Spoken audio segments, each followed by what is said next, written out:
민수기 30장입니다. 민수기 29장 그리고 30장을 연결하는 고리는 서원제입니다. 서원을 뜻하는 원어는 네데르인데요. 30장 서원 규례에서 빈번히 나타납니다. 그러나 이것이 제사 용어로는 서원제를 뜻하는데 엄밀하게 말하면 서원의 화목제입니다. 화목제는 감사제, 서원제, 자원제 세 가지죠. 레위기 7장 16절 보세요. 이 서원 화목제는 하나님께 기도할 때 조건부 약속을 한 뒤에 그 기도가 응답되면 서원자가 약속한 것을 이행할 때 바칩니다. 사무엘상 1장 24절에 한나의 기도가 대표적인 예죠. 레위기는 사람이 자신의 몸이나 어떤 예물을 바치겠다는 서원을 했을 때 그것을 실천하는 절차와 방안을 법제화합니다. 민수기 6장에서는 나실인 서원 규례가 나타나죠. 그러나 정작 오경 어디에서도 서원에 대한 자세한 규례는 법제화되어 있지 않습니다. 서원이 어떤 효력을 지니는지, 누가 어떻게 서원하는지, 그것을 어떻게 실행하는지, 서원은 철회 가능한지, 남녀 간 서원에 어떤 차이가 있는지에 대해 자세한 규정이 오경 어디에도 나타나지 않습니다. 오경율법의 큰 공백이죠. 오경에서 서원 규례는 이 민수기 30장에 있습니다. 두 가지 점에서 가장 적실한 위치를 할 수 있습니다. 첫째, 서원 화목제를 바치는 정황들을 보여주기 위한 것입니다. 감사의 화목제나 자원의 화목제와 달리 서원의 화목제는 구체적인 설명이 필요했을 것입니다. 30장에는 다양한 부류의 서원자들이 등장합니다. 둘째, 남편과 아버지에 종속된 여성의 서원의 효력을 알려주기 위함입니다. 남자에게 신분이 종속된 여자의 서원은 여자들의 여러 신분에 따라 매우 복잡해집니다. 민수기는 슬로브앗의 딸들로 인해 발생한 여성의 토지 상속 문제를 새로운 판례법으로 추가해야 했습니다. 남자들에게는 단순한 문제였던 레위기 25장 토지법이 딸들과 관련해서는 새롭고 구체적인 규정을 필요로 하게 만든 것이죠. 서원법도 마찬가지입니다. 남자 서원은 복잡할 것이 없었습니다. 그러나 여자가 서원할 때는 새로운 규정이 필요했죠. 또한 광야에서와 달리 가나안 정착 생활에서는 다양하고 많은 서원과 맹세가 만들어질 것입니다.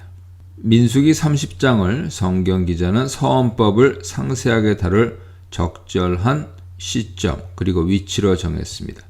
서원법은 남녀로 구분해서 신분에 따라 순서대로 진술됩니다. 남자 서원은 단순하지만 여성은 신분에 따라 미혼녀, 과부, 이혼녀, 유부녀로 나뉩니다. 이들에게 적용되는 서원 규례는 각각 다릅니다. 1, 2절입니다. 서원법 제정이 선언된 뒤 남자를 위한 서원 규례가 간단히 설명됩니다. 아마도 남자 서원은 20세가 되지 않은 미성년자나 아이일 경우 아무런 효력이 발생하지 않았을 것입니다. 서원, 네데르와 맹세, 쉐부아는 하나님과의 약속이기 때문에 반드시 지켜야 합니다.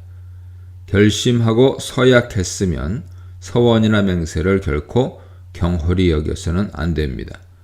서원은 보통 긴박한 상황이나 특별한 일로 인해 만들어집니다. 레위기 5장 4절은 누구든지 입술로 맹세할 때 지키기 어려운, 감당하기 어려운 맹세를 함부로 하면 죄를 짓는 것이라고 말씀합니다. 만일 그 서원이 율법과 충돌하는 내용이라면 그 서원은 실천하기 어렵습니다. 또는 어떤 사람이 위기 상황에서 긴급하게 어떤 맹세나 서약을 했는데 그 순간이 지나자 자신의 서약을 망각할 수 있습니다. 모든 맹세는 여호와 이름으로 만들어지기 때문에 지키지 못할 맹세를 즉흥적으로 내뱉으면 문제될 수밖에 없죠. 신명기 23장 23절 보세요. 그 사람이 어느 순간 자신의 충동적인 맹세가 잘못되었음을 깨닫게 되면 하나님과 공동체 앞에서 자신의 죄를 자복하고 속죄제를 바쳐 용서를 받아야 합니다. 3절로 16절입니다. 여성의 경우 몇 부류로 나뉩니다. 우선 아버지 보호 아래 있는 딸의 경우죠. 딸이 결혼을 하면 다른 집안 식구가 되고 그녀는 자신의 남편에게 속하게 됩니다. 따라서 그녀는 더 이상 아버지 통제와 보호를 받지 않습니다. 여성들의 소원은 의존하고 있는 대상, 즉 미혼의 경우에는 아버지, 결혼을 한 후에는 남편에 의해 영향을 받습니다. 이러한 조치는 서원이 함부로 해서는 안 되는 매우 중요한 행위였으며 그 결과는 개인에 그치지 않고 가족 전체에 영향을 끼치기 때문인 것으로 보입니다. 아버지 보호 아래 있는 딸이 만일 서원이나 맹세를 했는데 아버지가 그것을 알고도 묵인한다면 그 딸은 자신이 하나님께 약속한 대로 그 서원과 맹세를 모두 실천해야 합니다. 하지만 아버지가 딸이 결심한 서원을 듣거나 알게 된 뒤에 무슨 이유인지 그것을 금지하고 막는다면 그녀는 서약을 이행할 수 없으며 아버지 조치에 순종해야 합니다. 그녀의 서약 파기는 아버지 결정으로 만들어진 것이므로 그것이 그녀에게 죄로 간주되지 않습니다. 따라서 하나님께서는 그녀를 용서하시죠. 이때 원어 동사 이슬라흐는 죄가 있게 용서한다는 의미가 아니라 그녀 책임이 전혀 없다는 의미입니다. 두 번째 사례는 아버지 보호 아래 있는 딸이 아직 성취하지 못한 서원이 있는 상태에서 결혼하게 된 상황이죠. 다시 말해 딸이 어떤 서원을 한 후에 결혼을 하게 된 상황입니다. 6절은 그 서원을 경솔하게 입술로 말한 서약이라고 말합니다. 여기서 명사 미브타는 단순히 입술의 발설로 볼 수 있습니다. 이러한 이유가 타당한 이유는 다른 사례들은 전혀 경솔한 서약이 아니기 때문이며 또한 현재 서원법은 성급하고 문제여지가 있는 서원의 문제를 다루고 있는 것이 아니기 때문입니다.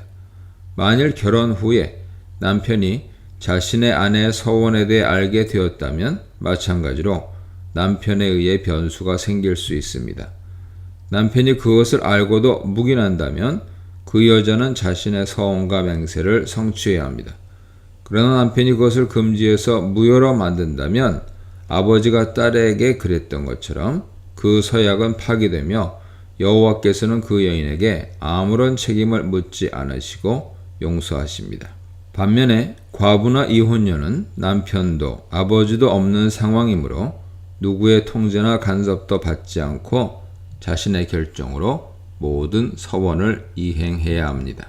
마지막으로 남편이 있는 여자, 즉 유부녀가 결혼 생활 중에 서원을 하는 경우입니다. 그녀는 아버지를 떠나 이제 남편에게 예속되어 있습니다.